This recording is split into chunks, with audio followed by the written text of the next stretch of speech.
लग्न हे पवित्र बंधन मानलं जातं. लग्न हे 7 जन्माचं बंधन मानलं जातं.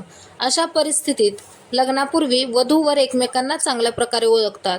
दोन्ही कुटुंबाची पार्श्वभूमी तपासल्यानंतरच लग्नाचं नातं पुढं नेलं जातं.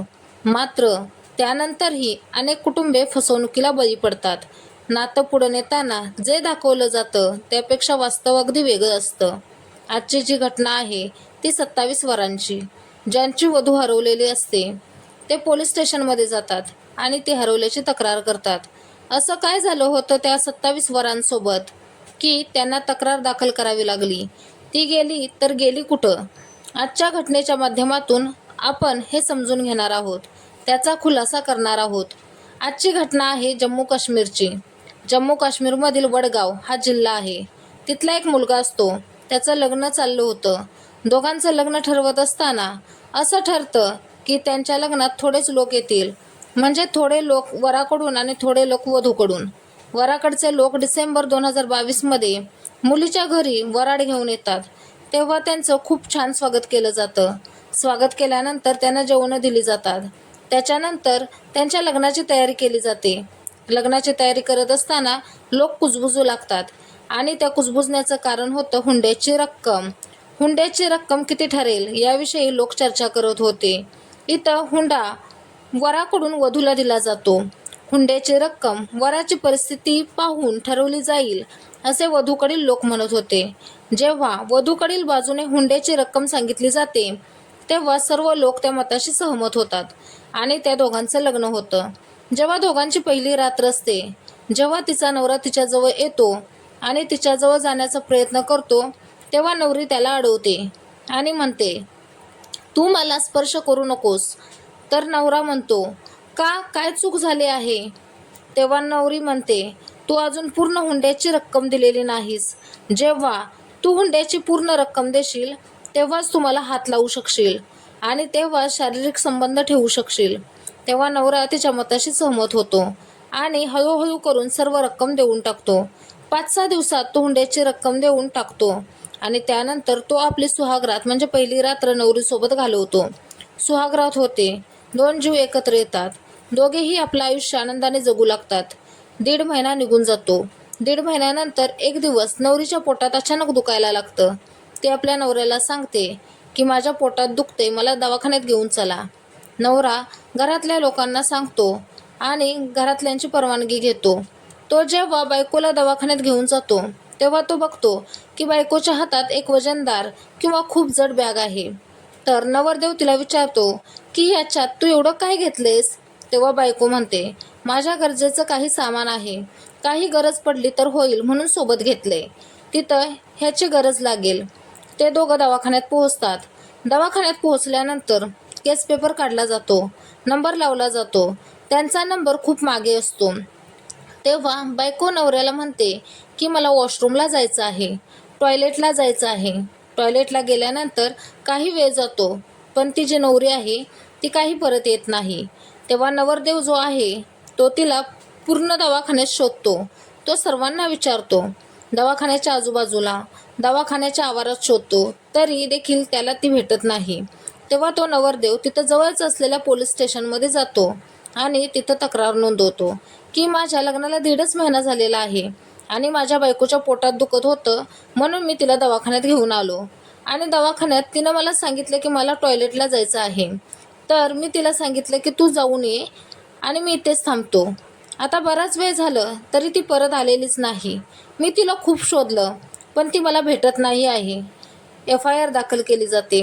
पोलीस आश्वासन देतात की तुमच्या बायकोला शोधलं जाईल. काही दिवसानंतर म्हणजे 4-5 दिवसानंतर दुसरा एक नवरदेव पोलीस स्टेशनमध्ये येतो आणि जशी पहिल्या नवरदेवाने तक्रार नोंदवली होती सेम तशीच तक्रार तो देखील नोंदवतो. त्याची तक्रार अशी असते की त्याची नवरी गायब झालेली आहे. तो त्या नवरीला बाजारात घेऊन गेलेला होता. त्याच्या नवरीला काही सामान पाहिजे होतं म्हणून तो फिरण्यासाठी किंवा सामान खरेदी करण्यासाठी तिला बाजारात घेऊन गेला होता आणि तेव्हापासून ती त्याला भेटतच नाहीये. त्यापासून तो तिला शोधतो आहे. तो नवरदेव खूपच टेन्शनमध्ये आलेला असतो. त्याला असं वाटत असतं की तिच्यासोबत काही चुकीचं व्हायला नको, ती कोणत्या तरी संकटात अडकायला नको. तो पोलिसांना विनंती करतो की लवकरात लवकर तिला पोलिसांनी शोधून काढावं. पोलीस त्याला सांगतात की आम्ही आमच्या परीने सर्वतोपरी प्रयत्न करू आणि तिला शोधून काढू. पोलीस तिला शोधायला सुरुवात करतात, पण तिची काहीच माहिती मिळत नव्हती. पोलीस त्या नवरीचा फोटो आजूबाजूच्या पोलीस स्टेशनमध्ये फिरवतात. वडगावमधील सर्वच पोलीस स्टेशनमध्ये हा फोटो जातो आणि तेव्हा पोलिसांच्या एक गोष्ट लक्षात येते की सर्वच पोलीस स्टेशनमध्ये अशा 2-3 केस तरी आहेत आणि नवरीचा जो फोटो होता तो सर्वच ठिकाणी एकसारखा होता. पोलीस एका पत्रकाराची मदत घेऊन तो फोटो सोशल मीडियावर टाकतात आणि व्हायरल करतात. त्यासाठी पोलीस बक्षीस ठेवतात. त्यानंतर पोलिसांना माहिती मिळते की 17 जुलै 2023ला वडगावमध्ये एक गाव आहे, तिथं लग्न आहे. ती जी नवरी आहे ती त्या लग्नात मिळेल. तेव्हा पोलीस 17 जुलैला पूर्ण टीमला घेऊन लग्नात पोहोचतात आणि बघतात तर नवरी तीच असते. तिला अटक केली जाते. पोलीस तिला पोलीस स्टेशनमध्ये घेऊन येतात आणि विचारपूस करायला सुरुवात करतात. तेव्हा ती काहीच सांगत नाही. ती या गोष्टींना नकार देते. ती म्हणते की मी असं काहीही केलेलं नाही, हे माझं पहिलंच लग्न आहे. जेव्हा पोलीस सक्तीने तिला विचारतात, जेव्हा पोलिसी खाक्या दाखवला जातो, तेव्हा ती सांगते की तिचे 27 लग्न झालेले आहेत आणि ती 2 मुलांची आई देखील आहे. तिचं वय 30च्या आसपास आहे. ती जेव्हा पोलिसांना हे सांगते तेव्हा पोलिसांना देखील आश्चर्य वाटतं की 30 वर्षांची एक बाई 27 लग्न कसं काय करू शकते. तिनं 27 लग्न करून 27 जणांना लुटलेलं होतं. तेव्हा पोलीस तिला विचारतात की तू इतकी लग्न का केलीस. तेव्हा ती सांगते की लग्नावेळेस एक हुंड्याची रक्कम ठरलेली असते आणि जोपर्यंत ती मला भेटत नाही तोपर्यंत मी तिथे राहते. जशी मला हुंड्याची पूर्ण रक्कम भेटते तशी मी तिथून फरार होते. तेव्हा ती महिला असे सांगते की या प्रकरणात ती एकटी नाही आहे, तिच्यासोबत तिची पूर्ण टीम आहे. लग्न ठरवताना एक जण आई बनतं, एक जण बाप बनतं, बाकी जण थोडेफार नातेवाईक बनतात, जे लग्नात जातात आणि तिचं लग्न लावून देतात. तेव्हा पोलिसांना हे समजतं की ती महिला एकटी नाही, तिच्यासोबत तिचे साथीदार देखील आहेत. पोलीस FIR लिहून घेतात आणि तिच्या साथीदारांना शोधण्याचं काम सुरू करतात. त्या महिलेला जेलमध्ये टाकलं जातं आणि तिच्यावर कलमे लावली जातात. बाकीच्या लोकांना देखील पोलीस शोधत आहेत, जे लग्न लावून देण्यास मदत करत होते.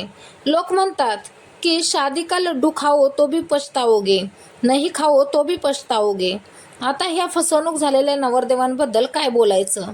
त्या महिलेनं 27 लग्न केली होती. त्यानंतर ती 28वं लग्न करायला चालली होती. तोपर्यंतच भरमंडपात तिला पकडलं जातं आणि म्हटलं जात आहे की या नवरदेवांची संख्या 27 नसून 40च्या आसपास आहे.